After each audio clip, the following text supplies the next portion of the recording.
The best magicians are the ones with an ability to change something in a way that no one else can understand. But still, there are a few curious ones like us who love to analyze as to how it was done. So, be it Shin Lim's amazing card magic, or Stephen's famous Rubik's Cube magic. Hello and welcome back, and today we're gonna figure out the secrets behind some of Got Talent's most famous magic tricks. Okay, let's get started. The first trick, the amazing card magic. Shin Lim, one of the best close-up card magicians in the world, performed an incredible illusion on America's Got Talent which captivated the attention of everyone around. Here's what he did. He calls upon the ever-exciting Tyra Banks on stage to be his volunteer for the trick. Then he takes out a deck of cards and spreads it on the table. He tells Tyra to pick any random card from the spread-out cards and write her name on that selected Queen of Spades card. After showing her initials to everyone, Shin Lim puts her signed card back into the deck. Now, doing some magical gesture, he makes her card appear on the top of the deck. Then he takes that card and rubs it on his chest under the shirt. Now, when he reveals the card again, the magic happens, as the card has turned blank. Finally, he reveals his chest area where he rubbed the card, and what do we see? He has the Queen of Spades card printed on his chest, which made the card to turn blank. So, how did he do it? Well, here's the secret. To make it easier to understand, let's divide this trick into parts.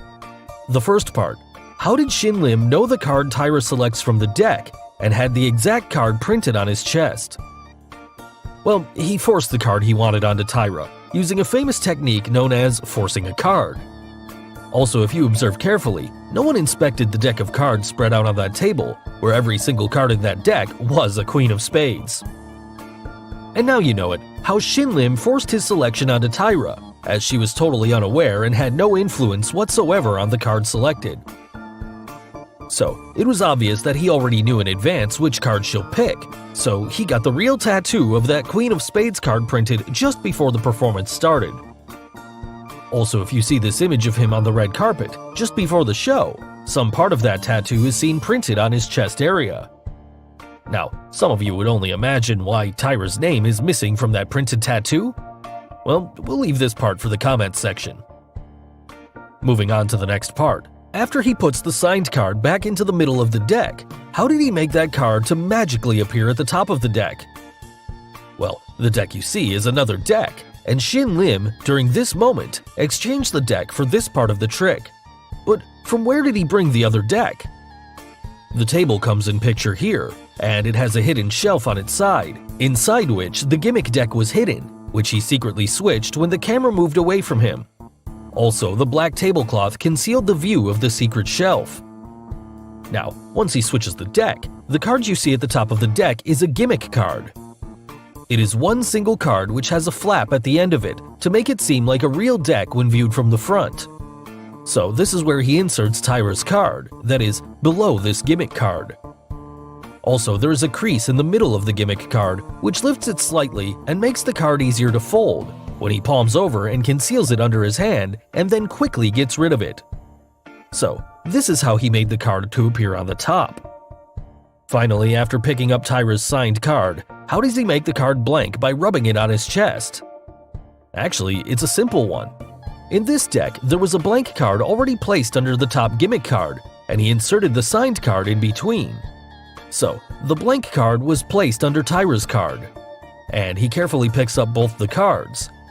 Also, if you see here, this frame confirms there's a blank card under Tyra's card.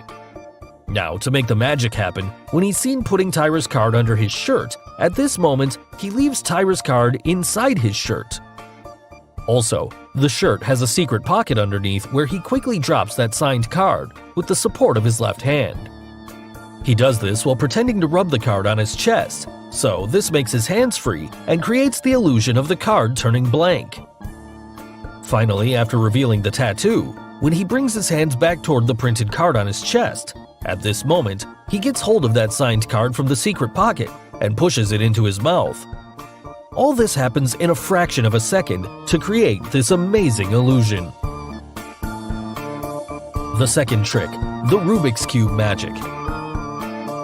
Stephen Bروندج, one of the best Rubik's Cube magicians in the world, performed a trick on America's Got Talent which puzzled everyone around.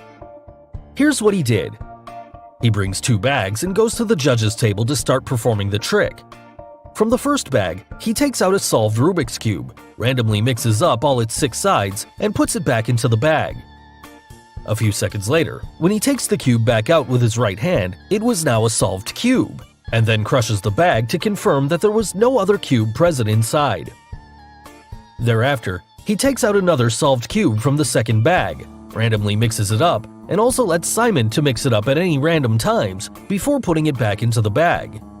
Now, similar to the previous one, the cube was solved when he takes it out from the bag. And then comes the main part of the trick.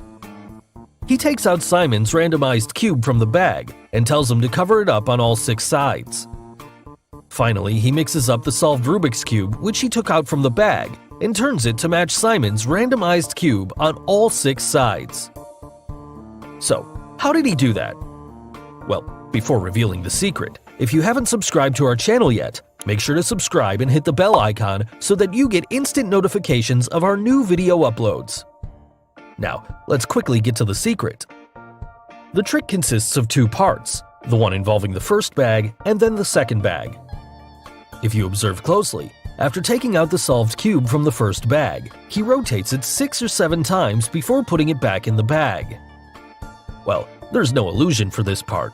However, when he takes out the cube again, he indeed solved the cube one-handed in a few seconds. And Stephen, being a professional Rubik's Cube solver, he remembered those 6 to 7 moves and had practiced it many times to solve it in a few seconds using only his right hand. Now, for the second part, here the trick involves misdirection along with the skills. When he takes Simon's mixed up cube, here, if we pause the frame, just remember this side of the cube. Remember the 4 adjacent yellows.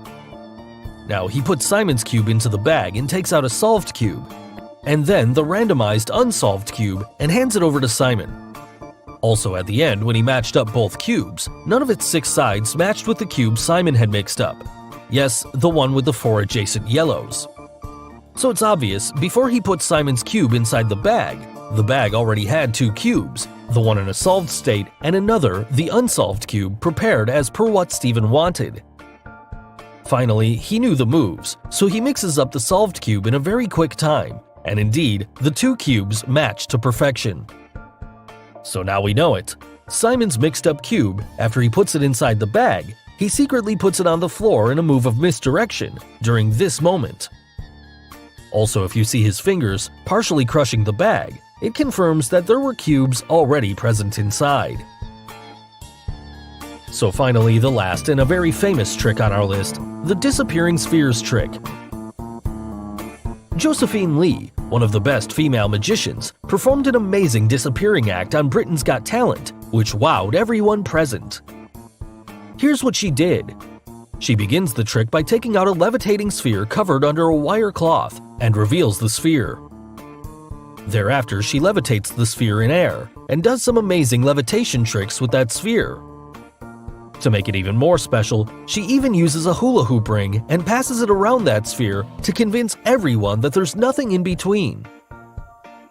Then she levitates the sphere to an even greater height and magically drops it in the box placed on stage. The sphere is now in the center of the box. Thereafter, she takes out a white cloth, spreads out the cloth, and what do we see? The sphere disappears and is now underneath the cloth, which magically floats in air, resembling a ghost. Similarly, she levitates another cloth in air with a sphere hidden underneath. After opening the door, the sphere again appears, but this time around, after levitating the cloth in air, she goes inside the box and closes the door. Finally, the box opens, the levitation stops, and she ends the trick with a unique disappearing illusion that saw her apparently teleport through the box onto the stage. So, how did she do it? Well, this trick has 2 key scenarios. First, the mysterious levitating spheres, and second, the teleportation part. Now, for the first part, everything that floated in this act were supported by invisible strings and were already attached to each side of the spheres before she enters the stage. The strings were connected through the box in such a way that the right end of the strings passed through the top of the opened box, while its left end went through the hole in the right side of the box. And the trick started with the string attached to both sides of that balloon. But still, who controlled their movement? Well, there were two assistants hidden on each side of the stage who controlled the movement of the strings. And now you must have got it. Everything you saw levitating in air were controlled by the assistants and were responsible for the amount of tension and slackness applied to those strings and kept the spheres from dropping. This made the balloon to appear out of the box and then magically levitate into the box. But what about the two floating cloths? Well, they too are pre-attached to the strings on both sides, and also, underneath each cloth is a semi-spherical shaped device attached, which expands and releases. That's the reason why it resembled a levitating sphere when in air, and once she appeared, the cloth drops on the floor, which created the illusion as if the sphere disappeared. Now, regarding the hula hoop, she was able to rotate the hula hoop around the sphere up and down without affecting the string on the left and right side of the sphere. But what about the disappearing spheres inside the box? Well, to understand this, we need to look at the next part of the trick, the teleportation part. Now, the box placed at the end of the stage has a built-in mechanism with a secret hidden compartment at its base. Also, inside this compartment is Josephine's look-alike assistant who was hidden all this while. Yes, she was the one who made the spheres to appear and disappear by placing and hiding it inside the compartment. Also, at the end, when Josephine spreads out the curtain, here, she quickly gets inside the curtain while her look-alike assistant was the one who goes inside the box, which made the act look convincing to the viewers. Finally, Josephine reveals herself to end this amazing illusion. So guys, hope you got the secrets behind Got Talent's most famous magic tricks. Which trick did you like the most? The amazing card trick, the Rubik's Cube magic, or the disappearing spheres trick? And name any other magic trick you would like us to reveal. Let us know in the comments below. Do like and share this video with your friends on social media. For more such amazing things, don't forget to subscribe to our channel. And finally, thanks for watching.